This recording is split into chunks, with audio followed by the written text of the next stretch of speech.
everybody likes the airplanes that they like because they like them.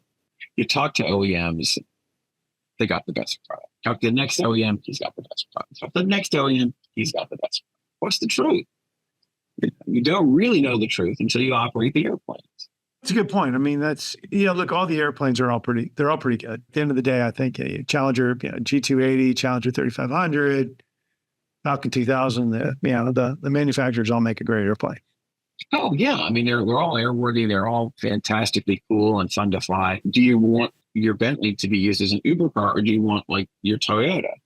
And every private jet out there in the world is handmade. Mm-hmm. So, they're all Maseratis or Ferraris. I mean, they're all handmade. So to the extent that they make a lot more of one of them and the handmade process gets better, more process controlled, super. I think when you're new to the industry, to answer your question directly, the first thing you think is what's the best airplane?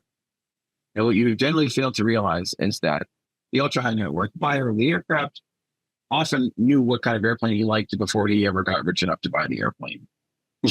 So it doesn't matter.